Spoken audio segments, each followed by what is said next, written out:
Okay, so 5.3. Yes, we're going to introduce some more identities to you guys here. And that's really what the next two sections are all about.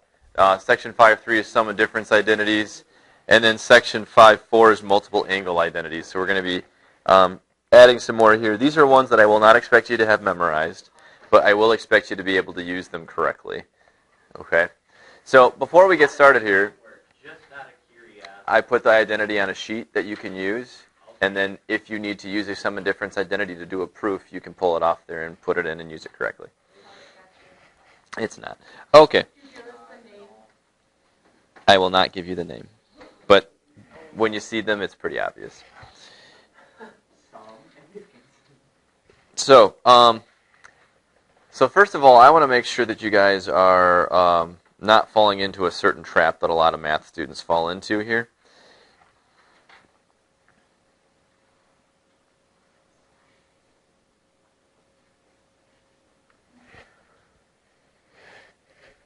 That's true, right? For any function, f of x plus y equals f of x plus f of y. No. Right? That's not true. No. It's not. That's false. Definitely not true. Okay? I'll give you an example. Let's take the function x squared. Okay?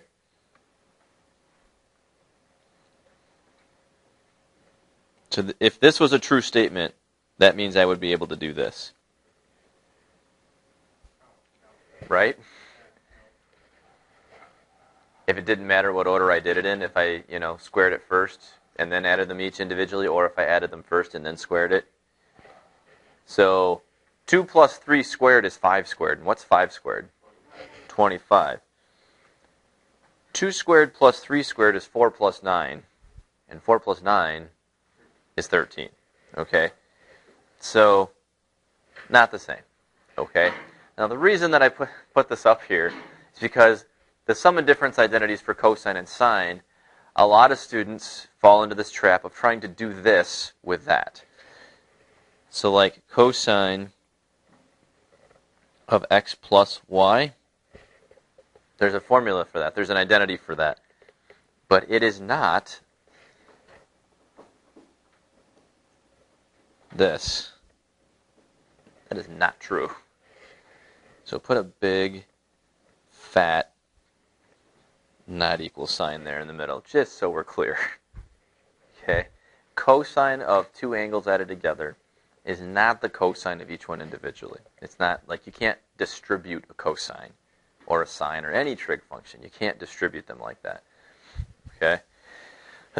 The actual identity for cosine of x plus y, and your book does a lovely job of deriving this for you, but I'm not going to do that because it takes a lot of time, and I'd rather you just be able to use it. Looks like this.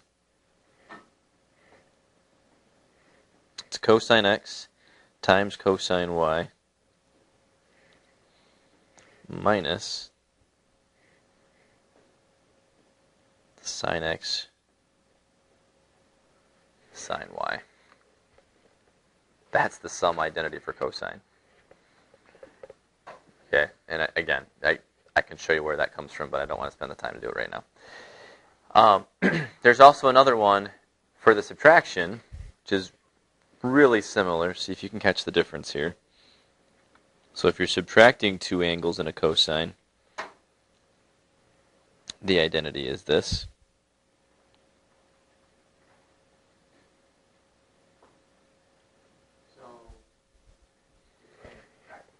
Kind of. You do the opposite sign each time, yeah. So if you want to do a sum identity for cosine, you use a minus sign in the formula. And if you're doing a difference identity for cosine, you actually use a plus sign in the equation. Okay. Sine has two of these as well. They look a little different. So if you're doing an addition for sine, that is sine x cosine y And this one, the sign stays the same. And it's cosine x sine y. And then again, the subtraction is the same, but the sign in the middle changes.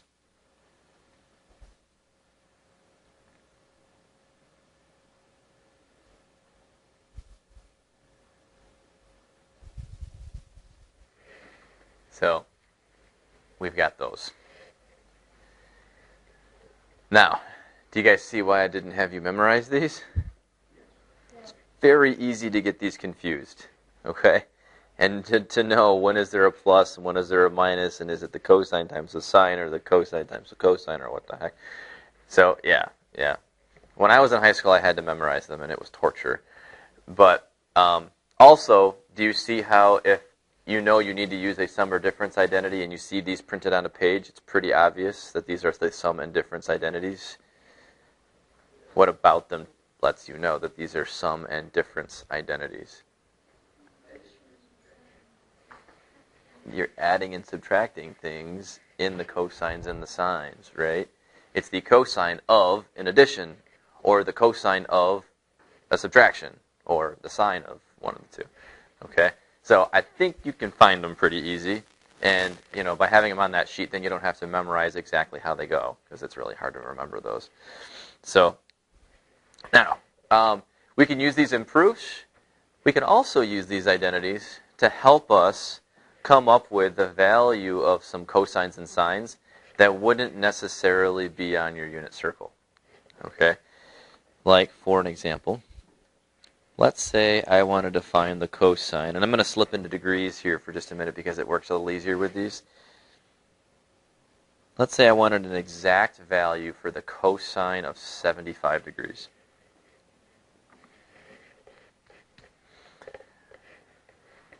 Now, 75 degrees is not one of our angles on the unit circle, right? We've got 30, 45, 60, 90, 120, and all of those. So 75 is kind of like in between. But 75, the number 75, is an addition of two numbers that I know on the unit circle, right? What two unit circle degrees add up to 75? 30 and 45. So if I approach this one then instead as the cosine of 30 degrees plus 45 degrees, do you see how I can then take that 30 and 45 and dump them into one of those identities? Which of those four identities am I going to use? The very first one, right? My x is 30, my y is 45. So if I just take that identity, every time I see an x, I'm going to put in a 30. Every time I see a y, I'm going to put in 45. And then I can calculate each one of those individually.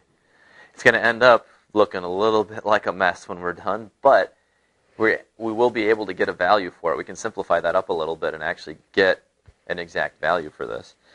So this is going to give us the cosine of 30 times the cosine of 45 minus the sine of 30 and the sine of 45. And all four of those are values that you know how to get off your unit circle. Okay, so let's see how much we remember. What is the cosine of 30? Nope. Square root 3 over 2, right? Right? Remember that?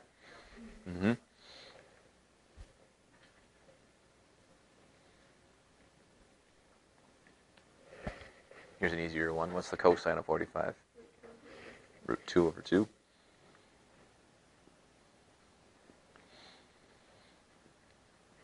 What's the sine of 30? That's a half, yep.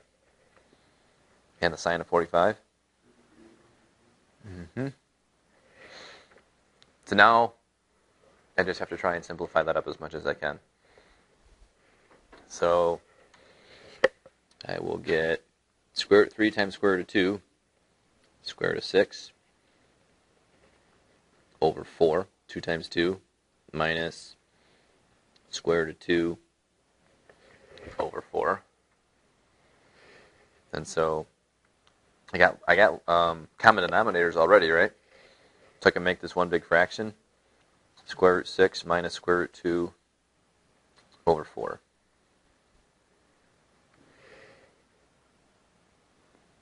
So the answer is a little more ugly looking than what we have on the unit circle. But like I said, we can at least get an exact value for this thing using this identity. So I got one more for you. I want you guys to try this one on your own all the way through and see if you can get the right answer. I would like you to do the sine of 105 degrees. See if you can manage that one.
Anybody need any more time? Just a little bit? Okay.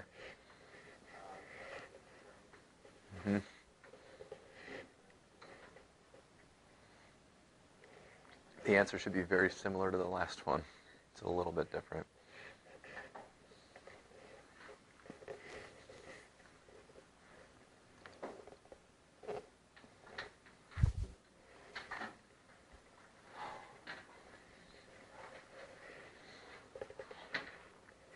All right, if you're not done, don't look up.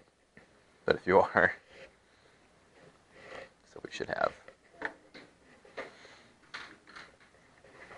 It's just a matter of using that correct identity the correct way. Can you put the numbers in where they're supposed to go, evaluate it all correctly, and simplify, and you're good. Okay? So, all right. So, let's start doing some proofs. That's ultimately how we want to use these things. I'll give you a little easy one to start with here. These proofs actually don't end up being too terrible.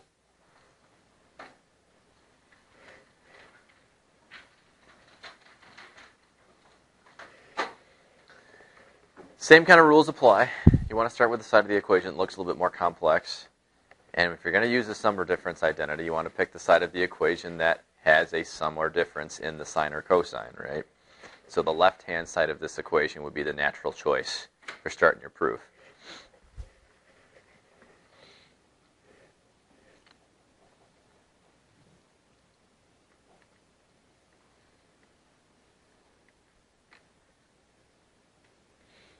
And I think this one's just going to be like a 4-step proof here. So our given is sine of x plus pi. Now I'm in radians, right, because I'm using pi. No little degree symbol there. What do you suppose is going to be my step 2?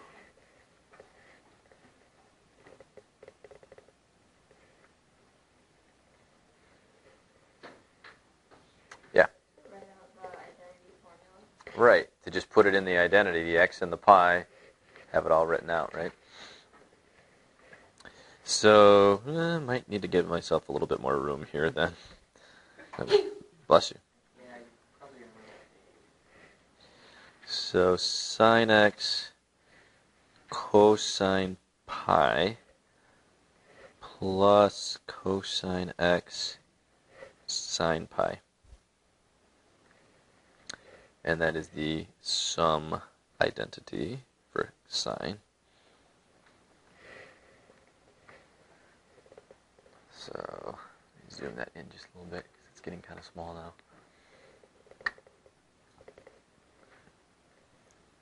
All right. So what do you suppose I'm going to do now? Yeah. Find the value of the cosine pi and sine pi. Right. Do the parts that you know how to do, right? Sine x and cosine x, they're just going to be sine x and cosine x. But cosine pi and sine pi, you can actually evaluate those from your unit circle. All right. So what is cosine of pi? Okay. And what's the sine of pi? 0. And so this one we'll just call evaluate. Yeah, do you see how we're going to finish it up now? Right. And sine x times -1, it's negative sine x. So if you just multiply to finish this thing up, you're done. Negative sine x is all we got left there.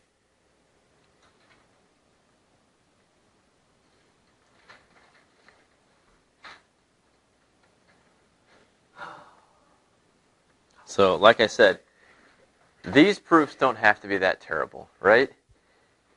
Because really, as long as you just start by setting up that sum or difference identity, plugging everything in where it's supposed to go, and then just start evaluating, and things kind of naturally just work themselves out. Okay? So there's really a pretty clear path that you take with these, where you don't have to worry about choosing the right thing, or do I have to do this kind of identity or that kind of identity, or do I have to get tricky and multiply by something over something, all those different things you ran into before. Not so much with these. Not unless they're like mixed in with some other stuff, and that would just be evil. I won't do that. Okay. I think, yeah, maybe let's stop there for today. I got some more proofs I want to show you. There is an identity, there is a sum and difference identity for tangent as well, that we will get to on Monday, that we're going to use that one. There are actually 2 of them for tangent. But yeah. So I can spike it. All right.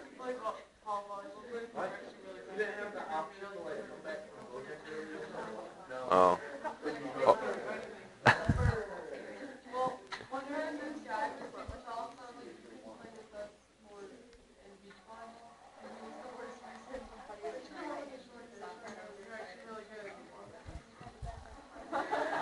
All right. Shh. Quiet, please. Here we go. Now, like I said, there is a formula for the tangent of a sum and or difference, or just or. Sum of a tangent of a sum or difference. There's 2 different ways you can go about doing it, though.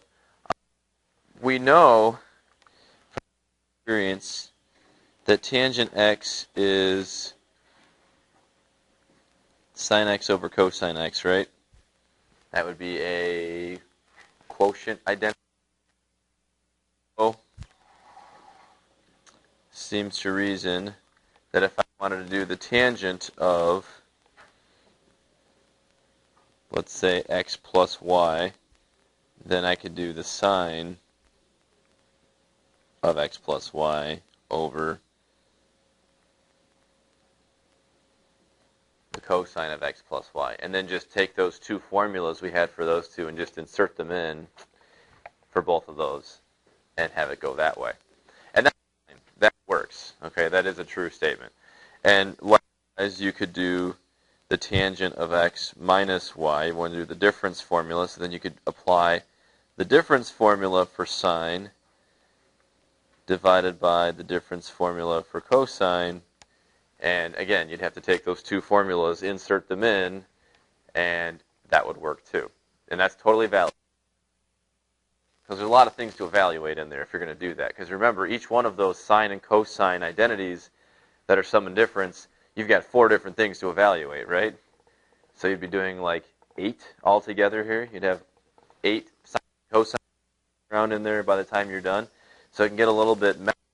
So there is an alternative one that you can use instead that is kind of taking those and then simplifying things up a little bit. And so one in just a slightly different way, rather than twice. Thank you.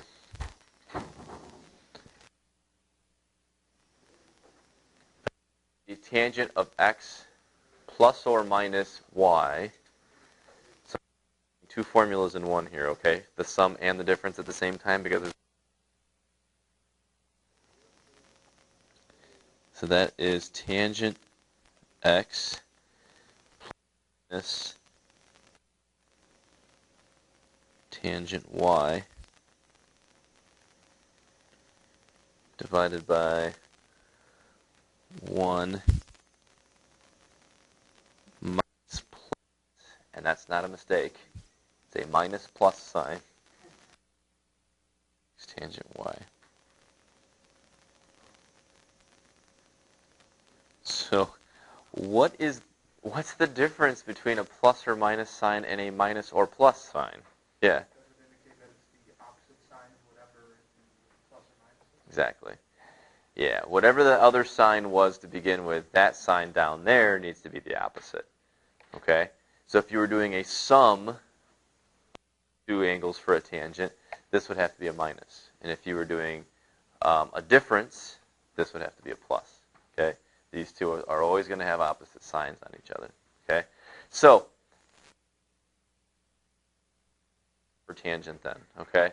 So, and I'll keep it in degrees to keep things simple, just because it's easier to add and subtract with degrees. And see if we can calculate a tangent value exactly using this. So let's say I want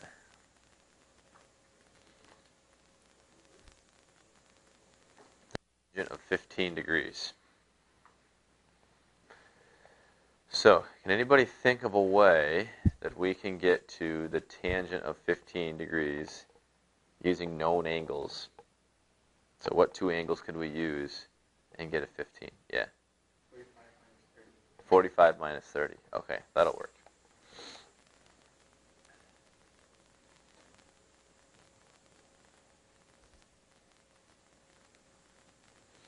So we're going to apply the formula doing it like that, doing a 45 minus 30. So our x 45 is 30, and we're going to use a difference to get it. Okay, not a sum. So, what's the top I'm going to read then for this one?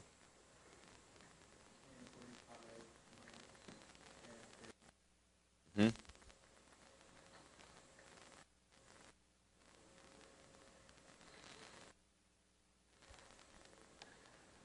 And then what's the bottom read?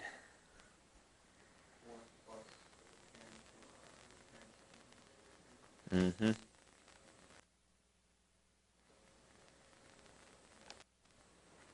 Okay. So we got to evaluate what is tangent 45, what is tangent 30, and then plug them all in, right? So let's go off to the side and take care.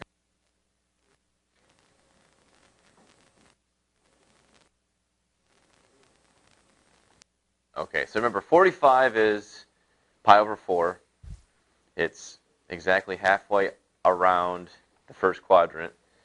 What is the tangent there? 1. Good. And then what about the tangent of 30? Mm-hmm. So it's going to be the sine. Oh, wait a second. Am I doing that right? No, I think it's the other way. Because it's sine over cosine, right? And the sine of 30 is 1/2. And the cosine of 30 is square root 3 over 2.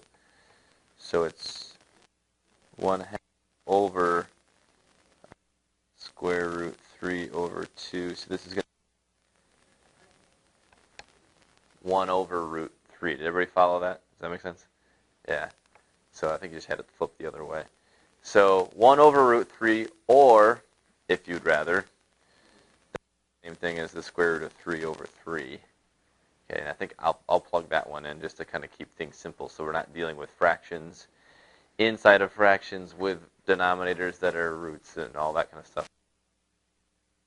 So, what do we get here? So we got 1 minus square root of 3 over 3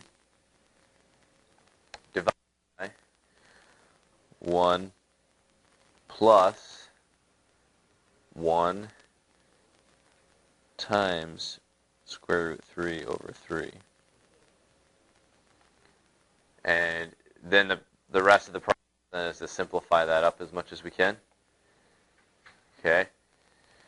So I want to get rid of the fraction inside the big fraction. What could I do to do that?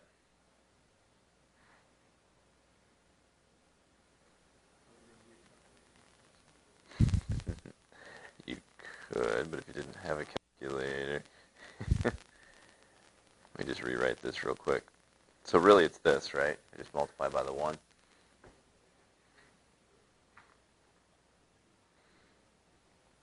What other fraction could I multiply this by so that it gets rid of all the fractions? All the little fractions, anyway.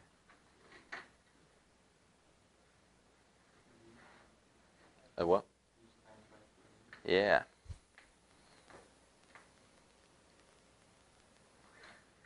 You guys all catch that?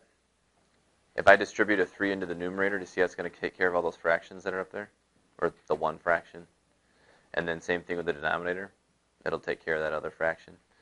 So we'll end up with 3 minus the square root of 3 over 3 plus the square root of 3. A little simpler to look at, right? And that would be your answer. So the exact value of tangent of 15 degrees is 3 minus the square root of 3 over 3 plus the square root of 3. Now, you know, terribly nice to look at, but we're still capable of getting to an exact answer there with that, instead of having to kind of guess at what the decimal is. Okay, so using it to evaluate, let's do a little. Okay, so probably seen enough of this stuff where you can engage the homework and be fine. All right, so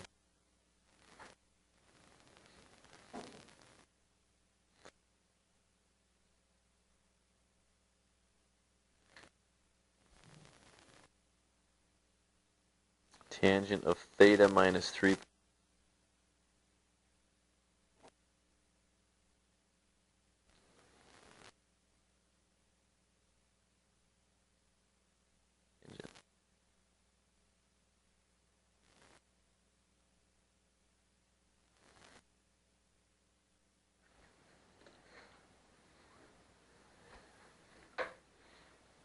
Okay, now it's important to note that one of those two methods we talked about originally are going to be better.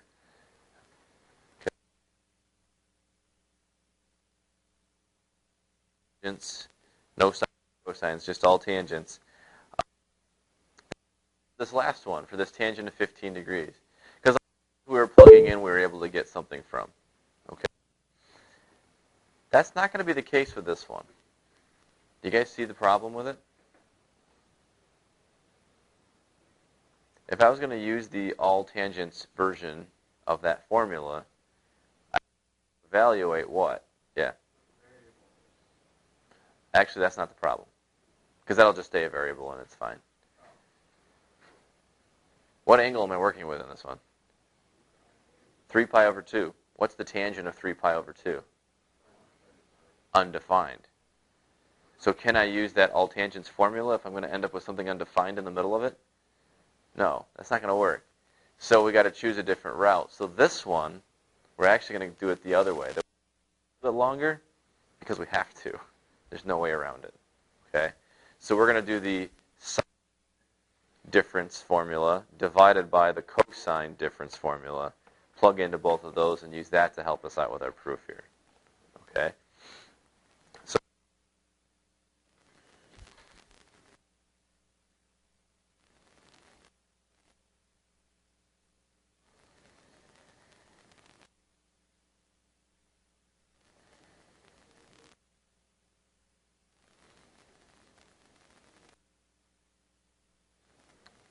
all right, so in here.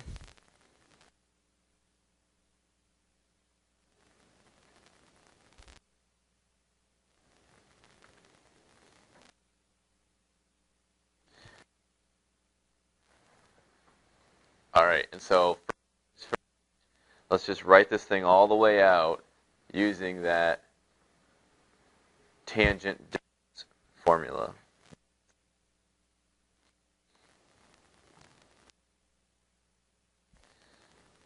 Got to actually split it up because there's an identity that tells you can do this.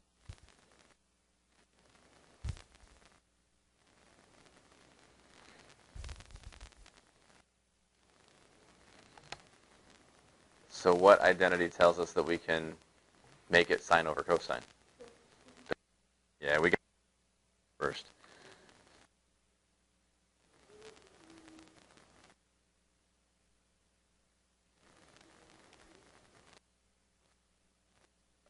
So now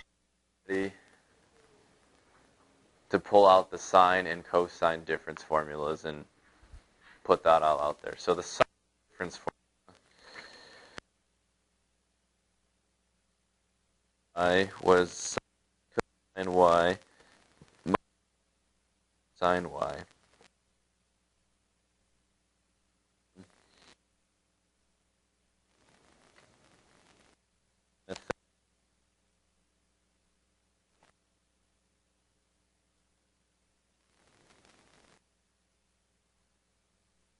Minus theta.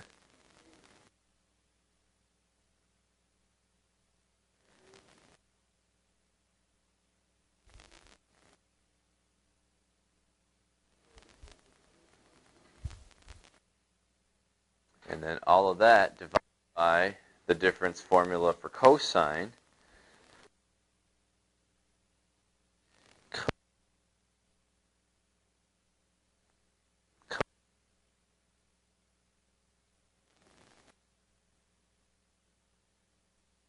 And then plus sine theta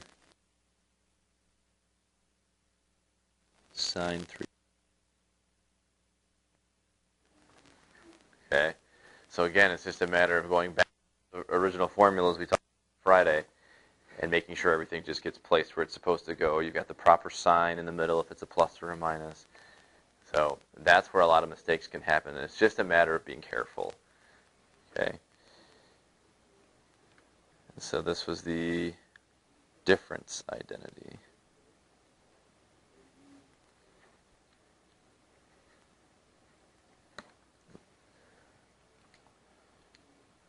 Okay.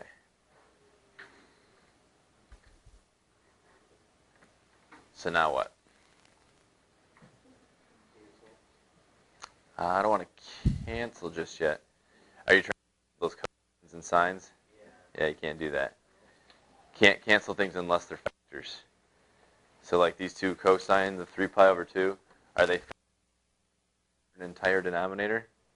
No, so we can't technically cancel those. Same problem with these signs. It's really tempting to do that, to want to just cancel there, but you can only cancel factors. Only if it's multiplied with the entire top or entire bottom can you do that.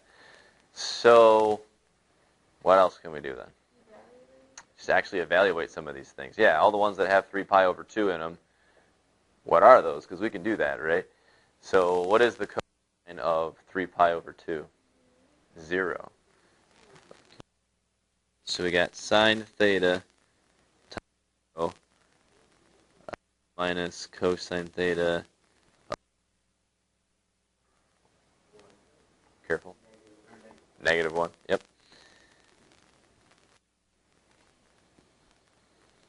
And so then on the bottom, theta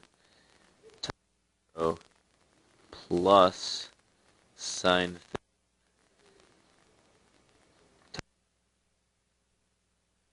weighting.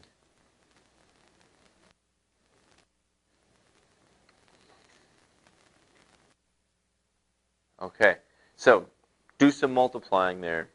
What do we end up with?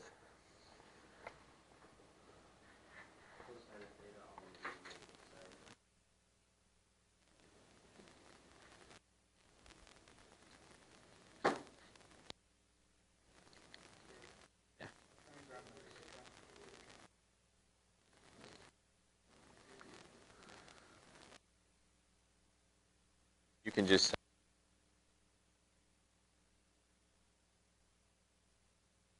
those negative ones. Okay, so we got cosine. Well, what's cosine?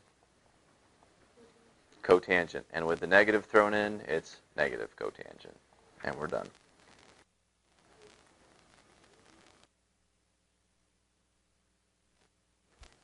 And that would be a